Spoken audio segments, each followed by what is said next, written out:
One of the team has spotted a man matching his description inside. We can't enter the premises with our cameras, so I need to sit tight and hope at some point he'll come out. The minute Billy Dee Williams leaves the building, he's going to give me the international bring back sign, which is this. And then we're going to go and get him.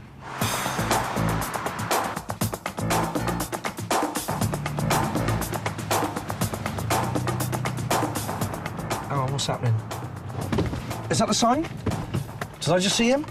That's the sign, Rodolfo. There he is. That's him. Come on, boys. Come on. Jimmy. Come on, Jim. Jimmy. Billy Dee. Billy Dee Williams. It is. Billy Dee Williams. Hello, sir. My name is Justin Lee Collins.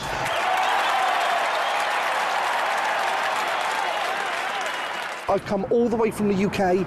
I'm doing a show called Bring Back Star Wars for Channel 4 Television. I've got some place I've got to go right now. Mr. Williams, I've come an awfully long way. Please, sir, would you spare me maybe 15, 20 minutes of your time?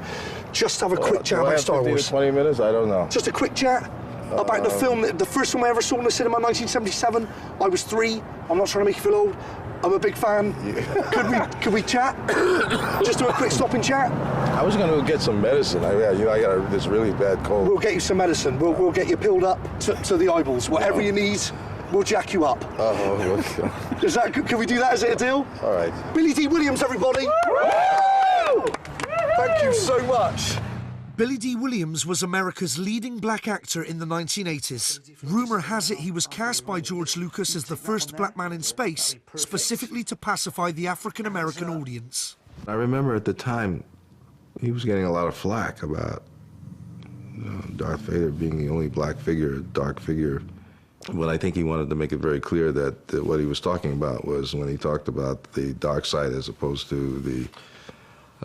Oh, so you mean that people read something into the fact that Darth Vader, the great villain, was black? Black, yeah. So, but he was really talking about the dark side in I guess, biblical terms. Yeah. So I think by introducing me, I think it sort of makes it very clear that everybody's involved in this whole, dilemma. Hello, what have we here? Randy Lando was the space love machine who injected hot sex into a film series which had about as much cock in it as Action Man. Welcome, Leia. Lando was a very sexy man. Well, I agree with you. 100%, maybe 200%, no. But this is... The real exciting thing for me about doing Lando was the cape. That was the big thing for me. Really? Yeah. You wanted a cape? Yeah. Well, I mean, I've been acting for quite some time, and there was this opportunity to wear a cape and to be this sort of swashbuckling kind of a individual. So that was real exciting for me. We're out of here forever. This was one of Calrissian's key moments when he showed his dark side by betraying his friend Han Solo in order to preserve his freedom. We would be honored if you would join us. I remember I used to pick my daughter up from school, and the little kids would run up to me in the elementary school and say, "You betrayed Han Solo." I'm sorry. I'm sorry, too. It was ridiculous. I was I found myself in the middle of a school courtyard, trying to justify Lando Calrissian's existence in that whole situation. Lando eventually makes amends by saving his friends. In this classic scene, he helps rescue them from a painful death in the infamous Sarlacc pit. The Sarlacc pit, if you really think about it, the Sarlacc pit was like this huge pink... A big flange. Yeah. It really made me think about George. I said, George got a pretty wild mind, this little quiet guy. Gently now. All right, easy. Hold it, Chewie. There's something very sexual about that whole experience, I think. It all had a very kind of freaky kind of, sexual kind of... Are we talking about Return of the Jedi or Return of the Japsai? Have you seen a different film to me? No, this is Return of the Jedi. What's Return of the Japsai?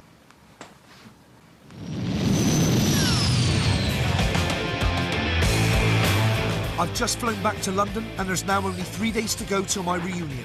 Billy Dee is unlikely to come, so I need some guaranteed names on the guest list, and next up is one for all the true fans. Boba Fett, aka Jeremy Bulloch. Making his first appearance during Empire was the man with the big green helmet, Boba Fett, the scariest bounty hunter of them all. Lord Vader. You may take Captain Solo to Jabba the Hutt after I have Skywalker. He's no good to me dead. This was one of only 4 measly lines of dialogue in the entire trilogy for Boba. Most people might not even know his name, but incredibly, despite only fleeting appearances like this, he's become the most popular character by far with hardcore fans. The man inside the suit has a massive fan base in every continent and makes appearances around the world. As well as dedicated websites and the most sought-after collectibles, Boba worshippers even make their own jet-propelled costumes and pull stunts like this one in honour of their hero.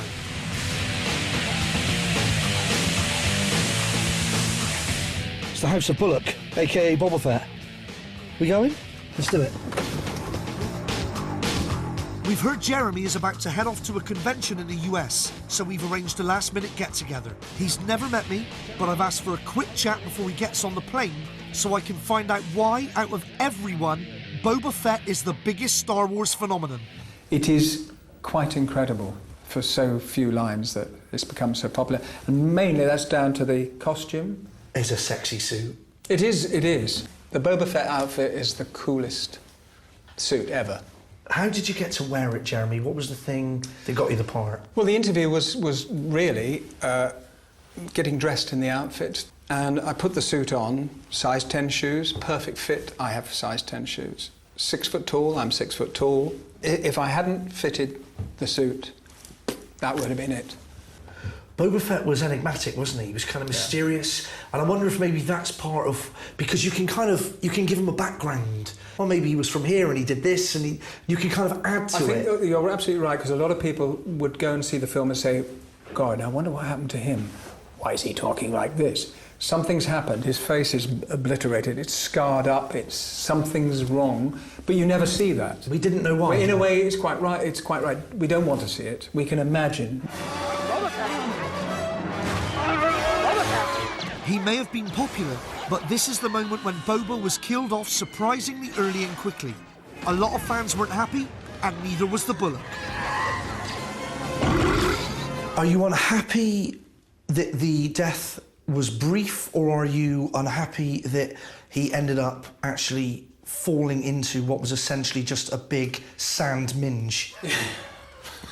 It makes me laugh. I'm actually upset that he ended up falling into the pit, because it's too quick. I mean, it was too quick, and I was hoping that, not that it would ever happen, but you know, there would be more of a fight. But in a way, it's quite clever, because it made Boba Fett even more popular. Hey, people say, what's going on? In the cinema, they were saying, what's going on? You got rid of the Boba Fett guy. There was that reaction in the cinema. So in a way, I think that was, it's made him more popular. All right, you boys, there's a Bristolian on this wall. His name's David Prowse, a.k.a. Darth Vader, the greatest screen villain in cinematic history. Was portrayed by a young lad from Southmead in Bristol that used to work the door up the Glen, where my mum and dad used to go of a Friday, Saturday night. Let's go get him. I'm undercover in the heart of vibrant Soho, where we've lured Dave Prowse with the promise of a slap-up meal at his favourite restaurant, Kettner's. Do we have someone on point? Is someone on point? Anna is in the restaurant. Right. The minute he's in, she calls me on the phone and we go. OK, we're all on point? Yeah, we're all on point. Great. Right. He's just sitting down. OK, should we go and do it? Let's go and do it. Come on, let's do it. All right. Kettner's on Romilly Street. I think it's straight down. On the right. Is it? On the right-hand side. Cheers, mate. We're going to get Darth Vader. How good is that? Darth Vader in Gaytown. What a great title for a musical. Now, just to reiterate, he's got no idea that I'm coming. He's got no idea what I'm doing. So we're just going to go in and surprise him. Try and get him to agree to do a sit-down and turn up for the reunion. If it doesn't work, I'll try the old Jedi mind trick. Mr. Prowse? Hello there, how are you? I'm dining with Darth Vader. Is he here?